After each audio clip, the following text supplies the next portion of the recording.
a professional bounty hunter with over 6,000 captures in his 27-year career. He also stars in the new A&E series Dog the Bounty Hunter. Please welcome Dwayne Dog Chapman. On reality TV, Dog the Bounty Hunter, who was once a popular celebrity, wowed viewers by pursuing fugitives and leading an extravagant lifestyle. However, behind the celebrity, a more sinister chapter began. His world started after the spotlight receded and a personal catastrophe struck hard, to fall apart in unexpected ways for fans. What caused Dog to become less well-known? When the camera stopped rolling, how did he handle it? Come along with us as we explore the highs, the tragedies and hidden reality of the man who once enthralled millions. One of the most familiar faces on American television in the past was Dwayne Lee Chapman, who starred in the fall of Dog the Bounty Hunter. Wearing leather jackets, his trademark sunglasses, and long blonde hair, people were so engrossed in Dog the Bounty Hunter that they did more than just watch it. He was dramatic, passionate, and exuded an exaggerated sense of style. But his appearance wasn't the only thing that made him renowned. It was the tough catches, the fast-paced pursuits, and the times when seasoned crooks broke while he gave them sage counsel on how to change their life, down in the back of his SUV. However, things are now different. The show ended, the spotlight dimmed. The man who had been portrayed as a hero for fighting crime gradually vanished off the screen. Most fans are unaware of the darker reality of that fall. From individual tragedy and legal, Chapman's life has taken a lot of hits, from setbacks to severe health scares. His wife's passing, Beth, caused a severe emotional scar. Furthermore, his career was marred by scandals, and the media that had previously praised him began to turn against him. The actual account of how one of the rise to popularity of television's most memorable figures and how everything fell apart. Chapman was born in Denver, Colorado, on February 2, 1953. His dad was the residence was run like a military base by a former Navy officer. His mother had a strong religious conviction, and there wasn't much space for warmth or comfort between the two of them. Chapman was not given the emotional support that many children require as they grow up. Rather, he grew up in a household that discouraged tenderness and encouraged hardness. He began misbehaving at a young age. He had already distanced himself from his family by the time he was a teenager. The Devil's Disciples, a motorcycle gang with a reputation for smuggling, provided him with a new form of structure: assault and thievery. This was survival to Chapman. It was fidelity, fraternity, and strength. He quickly adjusted. His world was ruled by anarchy and theft, not merely a portion of it. Everything went awry in 1976. Chapman was in a car waiting outside, and one of his pals entered a home during what was meant to be a brief task. A murder resulted from that job. Chapman was considered an accomplice by the law even though he did not fire the shot. He received a sentence to 5 years in one of the harshest jails in the nation at the time, Texas State Penitentiary. The prison was harsh. There were new dangers every day. Weakness was perilous. Chapman had to learn how to live in an environment where violence was common and trust was scarce. However, something started to change within those prison walls. An elderly prisoner, who was formerly a priest, informed Chapman that a life of crime would only result in one of two outcomes: either one would die in a ditch or be imprisoned indefinitely. It served as a warning. Chapman began to reconsider everything. As the assistant to a jail warden, he assumed a unique responsibility. one of the few prison jobs where prisoners were actually responsible for their work. He was helpful. Keep things in order. For the first time, he discovered that structure had more meaning than disorder. He was no longer merely getting by. He was beginning to put himself back together. A new mission behind bars, Chapman discovered an unexpected role in prison. He started assisting prison staff in maintaining discipline as another inmate struggled to survive. He assumed the unofficial role of a peacekeeper, intervened during altercations, and assisted in lowering gang tensions. For someone who had thrived in chaos for years, this was a significant change. He was now in control of the situation rather than causing it. An convict attempted to break out one day. Chapman leaped in to stop him as guards raced to the scene. He remembered that moment. It got him to thinking, what if, rather than being a criminal himself, he could utilize what he learned to catch them? What if he could use the same instincts that once led him into trouble to hold others accountable? Chapman received release after completing 18 months of service. When he entered the grounds he was not the same individual who had entered Texas State Penitentiary. The disobedient motorcyclist, who the once untouchable had been demolished and rebuilt. He left with a fresh perspective, one that was focused on atonement. However, life outside of prison wasn't simple. It was practically hard to start afresh with no schooling and a criminal record. He was not trusted by anyone. Employers shunned him. The system, which didn't create room for someone like him, despite claiming to believe in second chances. He therefore worked hard in a number of odd jobs, including security, construction, and whatever else that paid. It didn't feel right, though. He didn't feel like he had a purpose because of it.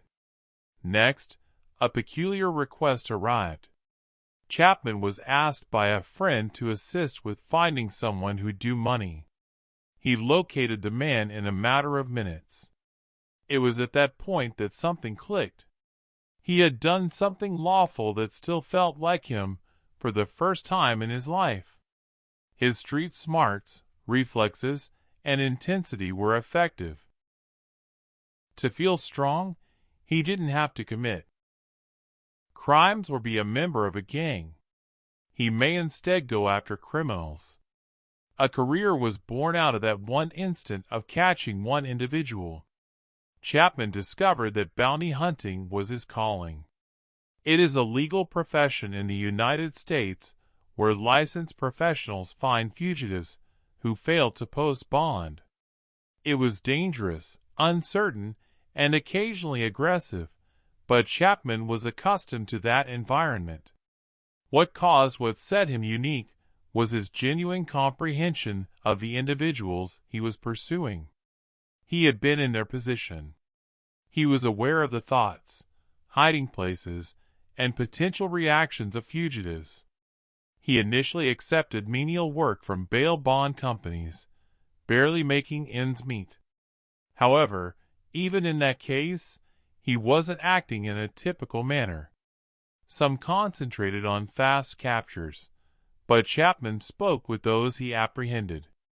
He wanted them to realize that there was an alternative, as if he had discovered one. His goal was to transform people, not to frighten them.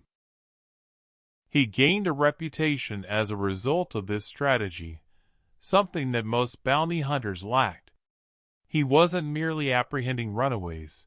He was narrating a tale, one that the entire world would soon see on television.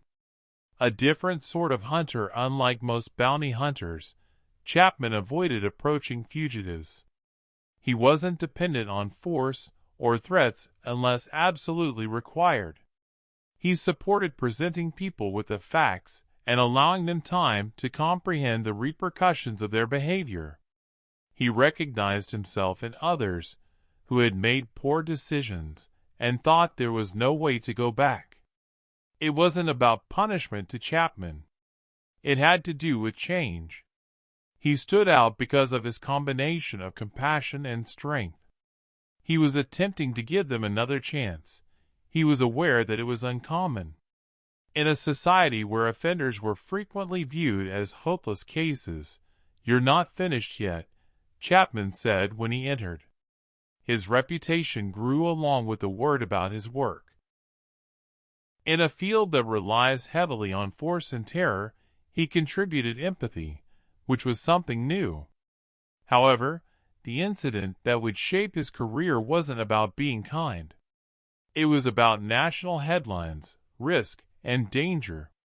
Chapman made the decision to pursue someone in 2003 who few had been able to apprehend.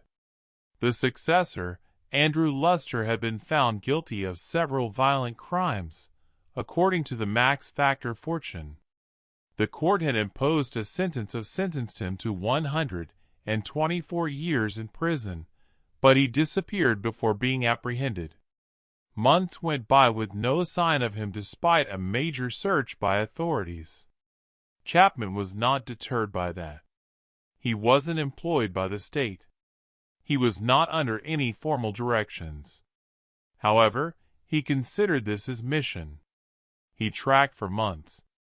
Leads until he found the place where Luster was, Puerto Vallarta, Mexico. He wasn't the only one on the ground. Chapman was, accompanied by his son and his team. Collectively, they devised a strategy.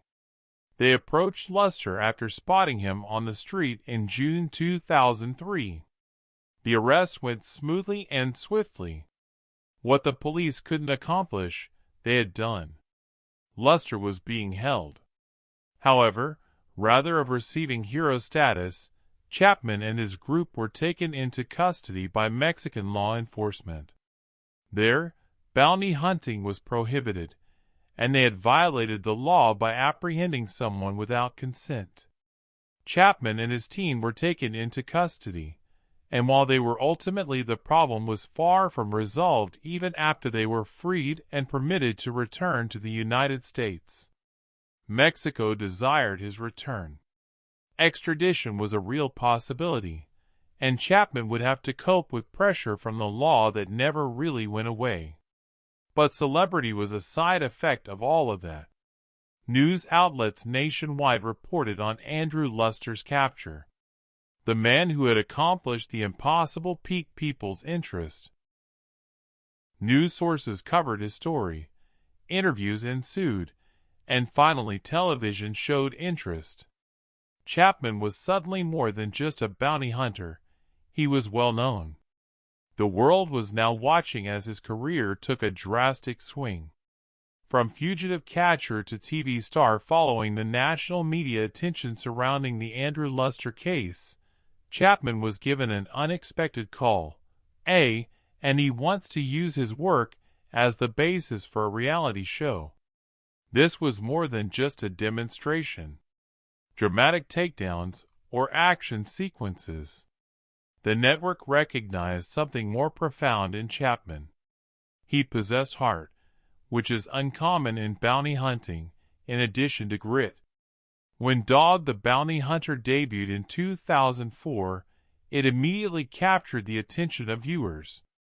Pay attention. It was more than just the thrill of hunting fugitives through congested streets and shadowy alleys, or the anticipation of the hunts. Chapman himself was what drew viewers in. He didn't behave as though he was superior to the folks he was arresting. He recognized them. He said, addressing them with composure and clarity, frequently attempting to prevent them from making the same mistakes twice. Sometimes he would sit with the guy he had just taken in after the chase and help them work through their predicament. He urged them to look to the future in a different way. Because he had seen change himself, he assured them that it was possible. The play gained depth that nobody had anticipated because of the link between his past and their present. Chapman wasn't the only focal point of the program. His wife, Beth Chapman, was at his side. Through each and every call, arrest, and near miss. She wasn't merely there to offer assistance. Beth ran the backstage of the show. She oversaw operations, managed the paperwork. It frequently provided clear, concise guidance in the midst of pandemonium. Her straightforward demeanor, along with Chapman's unadulterated passion, forged a collaboration that struck a balance between rigor and emotion. The show worked in part because of their friendship. Not only did viewers witness bounty hunters, but they seeing a married couple attempting to help others, manage a business, and do good simultaneously. They collaborated to create something greater than television. They established a brand. The show's popularity grew along with Chapman's. He began making appearances on prominent talk shows. His name appeared in periodicals. In the street, he was stopped by others. For many, he was now a figure of redemption rather than just a man hunting out criminals. He didn't conceal his history. He put it to use. And he stood out because of his honesty. Dog the Bounty Hunter recorded hundreds of cases over the years. Some were standard bail jumpers. Others were dangerous criminals who were evading harsh accusations. In any event, Chapman came at them all with the same determination. Additionally, there was always that underlying each takedown. Just after the part where he attempted to talk to the guy underneath rather than just cuffing them. Chapman and his colleagues did more than simply pursue people in the pressure of public life. They employed a plan, monitoring, and psychological coercion to force fugitives to turn themselves up. It wasn't always regarding force. At times, it involved scheduling a phone call, talking to a relative, or giving someone the impression that giving up was their only option. The tension quickly increased, and after the altercation, everything happened in a matter of seconds. Fame brought with it a new type of difficulty. Chapman was no longer an anonymous bounty hunter. He was a well-known individual. His statements were repeated, his face appeared on television, and his personal life became liable to criticism. His choices began to be questioned by the same people who had previously praised him. Every action he took was scrutinized. The position remained the same, but things weren't always fair in the world around him. Then came the controversies. Some have to do with his language. Others regarding how he responded to circumstances both on and off screen. The more renowned he became, the more people watched, the more they waited for him to fail or to give him applause. And last, he had to pay the price of being in the public eye. Chapman's life met an unclimbable cliff in 2019. His spouse and co-worker in the field, Beth, passed away following a battle with stage 4 throat cancer. Her condition had been widely known. She was strong, too. Beth continued to work even while she was ill. When she went hunting, remained active in operations, and never displayed signs of weakness on camera. However, in the background, the illness was spreading more quickly than anyone had anticipated. Chapman remained at her side all the way through. He made an effort to remain composed for her, for their crew, and their families. However, everyone could see how much it was hurting him. It was evident that something had changed in him when she went away. Not only was Beth his co-worker, but she also provided him with stability. She helped him maintain his composure when his emotions were running high. Everything felt unsteady without her. Chapman was taken to the hospital shortly after Beth passed away due to excruciating chest discomfort. A significant heart problem was discovered by the doctors. He needed urgent surgery. This was something that a man who had based his entire existence on strength, speed, and control couldn't overcome with willpower alone. He had to pause and take a fresh look at himself for the first time in decades. He has escaped armed criminals, automobile chases, and risky arrests, but now the danger came from his own body. Following surgery, it took a while to recover. His thoughts were always racing, hunting, and filming. However, his body had changed.